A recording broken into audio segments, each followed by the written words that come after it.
Welcome to ASA. In this video, we're going to look on conditional probability and Bayes theorem. A new analytical method to detect pollutants in the water is being tested. This new method of chemical analysis is important because if adopted, it could be used to detect three different contaminants: organic pollutants, volatile solvents, and chlorinated compounds, instead of having to use a single test for each pollutant. The makers of the test claim that it can detect high levels of organic pollutants with 99.7 accuracy, volatile solvents with 99.9% accuracy, and chlorinated compounds with 89.7 accuracy. If a pollutant is not present, the test does not signal.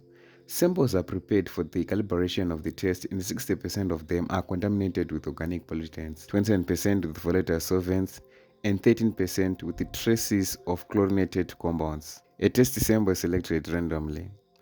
So what are the questions? What is the probability that the test will signal? That is the first part. If the test signals, what is the probability that chlorinated compounds are present? That is the second part. So first of all, you have to understand the question so that you can determine which method you are going to use. Are you going to use Bayes theorem, or are you going to use just an ordinary conditional probability formula? So we get clues from the questions, right? Okay.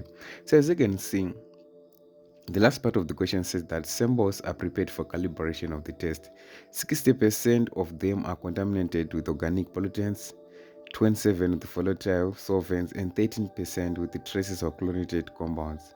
A test sample is selected randomly. So, since this is water, I think it's good if we put our water right here. Okay, so let's fill this with water, right?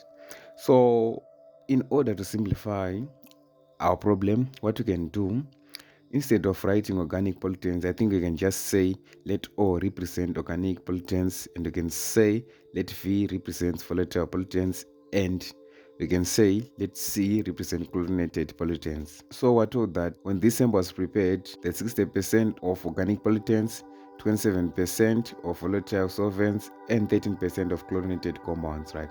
So let's put the percentage right here. So these pollutants are available in water, right? Okay.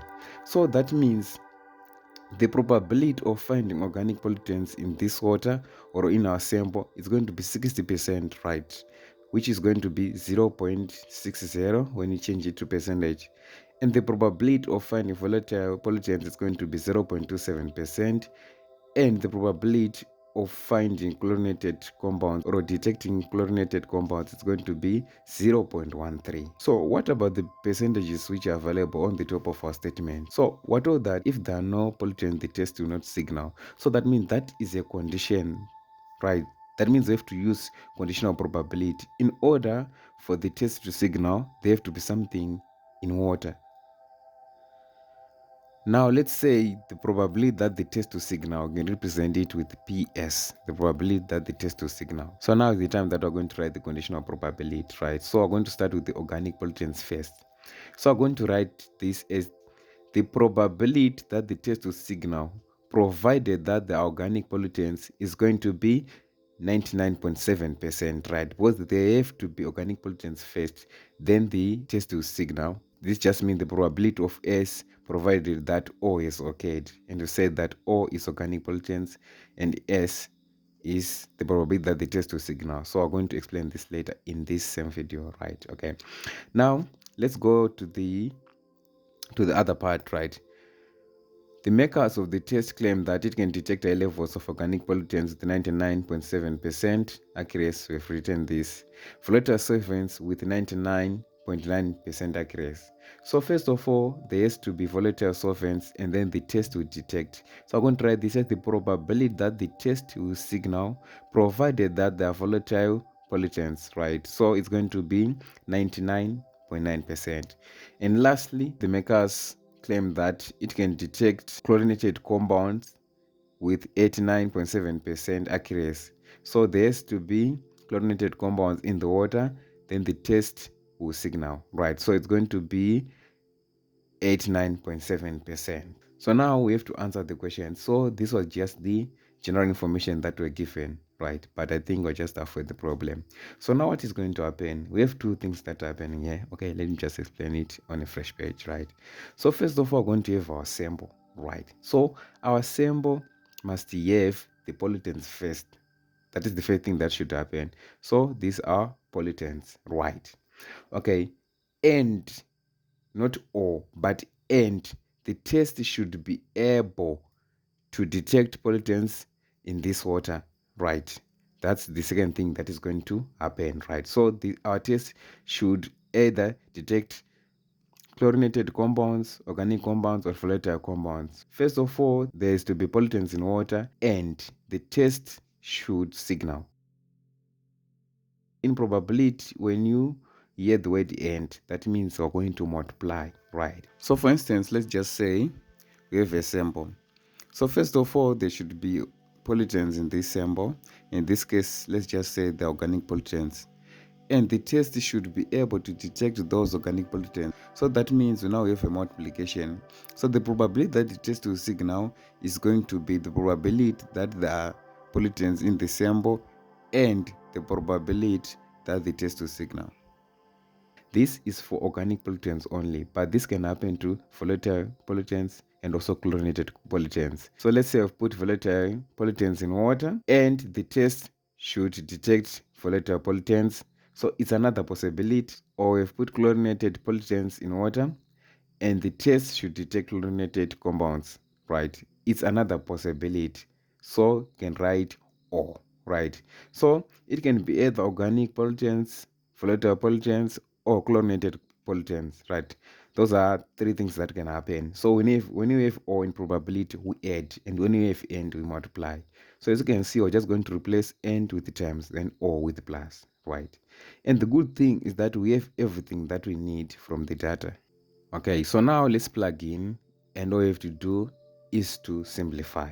Let's look at the second question. If the test signals, what is the probability that chlorinated compounds are present? So when you have the word if in probability, that means we're going to use conditional probability automatically. So what is the conditional probability that we have right here? Okay, so it's going to be P of C bar S, right? So we always finish with the condition, right? So that means what is the probability that there are chlorinated compounds provided that the test signals? So it's going to be PC bar S, right? So some of you may be new to conditional probability. This may be our first video, right? Okay, so what is the formula for conditional probability? So we're going to use A and B as examples, right? The conditional probability of A given B is going to be the probability of A intersection B over probability of B. So P of A bar B is just the probability of A given B occurred, right?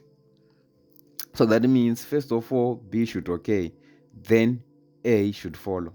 That is the order there. And let's go to the probability of A intersection B. So intersection, when you are in sets, is just a region which is common to two or more elements, right? So that means both A and B are happening at the same time. At the same time, right? Okay? So that is the probability of A intersection B, right? Then the probability of B, just the probability of B, that is PP. Already know this, right? So we want to use this formula so that we can find the solution for part B. So the probability of C bar S, it's going to be the probability of C intersection S over the probability of S. So now we have a problem. So now let's take a look at the numerator right here. As you can see, some of you say we have the probability that the test will signal and the test will also detect chlorinated compounds, but that is wrong. We're told that something has to happen first in the equation. There has to be chlorinated compounds first, then the test will signal. Not this thing will not happen at the same time. First there should be pollutants, then the test will signal. So that means we don't have this probability. This thing can happen at the same time. First you have to put chlorinated compounds, then the test should signal, right? So please, this is not the same as the probability of S bar C, which means the probability that the test will signal provided that they are chlorinated compounds. These are two different things, right? C and S should happen at the same time, right? But the probability that the test will signal provided the chlorinated compounds is not the same. These are successive events. Something has to happen first, right? So now what are we going to do? Let's just focus So this is where we're going to give Bayes theorem a chance. So the formula for Bayes theorem it just uses reverse conditional probability, because in most of the cases we have the reverse conditional probability. So the formula for Bayes theorem is as follows. Probability of A given B, we can rewrite it as the reverse conditional probability of B given A times the probability of A, then divide by the probability of B. As you can see, we have the conditional probability of B given A instead of A given B, right? So this is helpful. I'm going to show you how this is helpful. So in our case, we have P of C bar S. So that means P of C bar S, we're going to use the reverse conditional probability. It's now going to be P of S bar C times the probability of C, then we're going to divide by the probability of S. So from our information, we can write this right. As you can see, we have the probability that the test will signal provided that the chlorinated compounds, which is P of S bar C. But what about the probability of S? So we have calculated the probability of S in the first equation. But if that is wrong, this question is going to be wrong. But I know that what we have done is correct, so you don't have to worry about this. So I have some good news, right? So our channel is now memberships. So there's some videos which are only available to members, which are called members only videos, members only shorts, members only comments, members only live streams, right? So if you want, you can just join our channel, right? Just very cheap, it's $5, right? And there's also another pack if you want it, right? Okay, so some of you may be worried how to join. How do I join? Just click the link in the description, right? And you automatically join if you want to join, right? And you can also view some of the videos which are only available to members if you go to the homepage of this channel. If you haven't subscribed, this is the right time to subscribe. Okay, so now it's a matter of substitution. P of S bar C is 89.7%, which you can write it at 0.897. P of C, which is probability that there are chlorinated compounds, is going to be 0.13. Then P of S, right? So we have calculated this and we have said it's going to be, it was equal to 0.9. So now let's substitute. So if you substitute, we're going to get our answer in 0.12. So thank you for watching. If you have enjoyed, I hope you like, you share, and comment. Just choose one thing that you can do. Thank you.